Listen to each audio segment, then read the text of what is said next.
అందరు నమస్కారం అండి. మా చింతలపూడి నియోజకవర్గం కామరకోట మండలం తడికిలపూడి గ్రామ పంచాయతీ. నేను నా వృత్తి వచ్చి నేను ఎలక్ట్రీషియన్ వర్క్ చేస్తాను.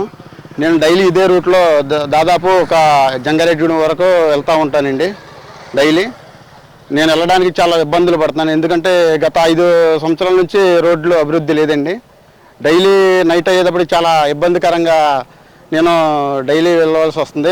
నాతో పాటు చాలామంది ఈ రోడ్డు యాక్సిడెంట్లో చాలామంది ప్రాణాలు కూడా కోల్పోయారు. ఈ విషయం యువ నాయకులు మా పుట్ట మహేష్ యాదవ్ కుమార్ గారి దగ్గరికి మా పెద్దలతో సహా మేము అందరం వెళ్ళి వినతిపత్రం ఇవ్వడం జరిగింది.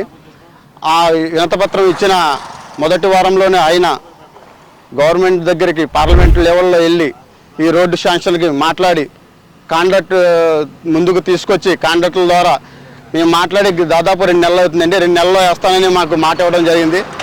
కొన్ని అనేక కారణాలు వరద వల్ల ఇది పోస్ట్ పోన్ అయ్యి ఇప్పటిదాకా అయిందండి. లేకపోతే 2 నెలల క్రితమే అయిపోద్దని మా పూర్తి నమ్మకంతో ఆయన మాకు హామీ ఇవ్వడం జరిగింది. ఇప్పుడు దాదాపు మీరు చూస్తే పనులు స్టార్ట్ అయ్యడం జరిగిందండి. స్టార్ట్ అయిన వారం రోజులు అవుతుంది. 2 నెలల కంప్లీట్ చేస్తామని ఇప్పుడు వచ్చి కాంట్రాక్టులు కూడా చెప్పడం జరిగిందండి. ఈ రోడ్డు గోతులు పోవడమే కాకుండా ఎక్స్టెన్షన్ కూడా చేయడం జరుగుతుందండి. మా ఎంపీ గారు అంతా ఇదిగా మాకు భరోసా ఇచ్చి ఇంత అభివృద్ధి చేస్తున్నారండి.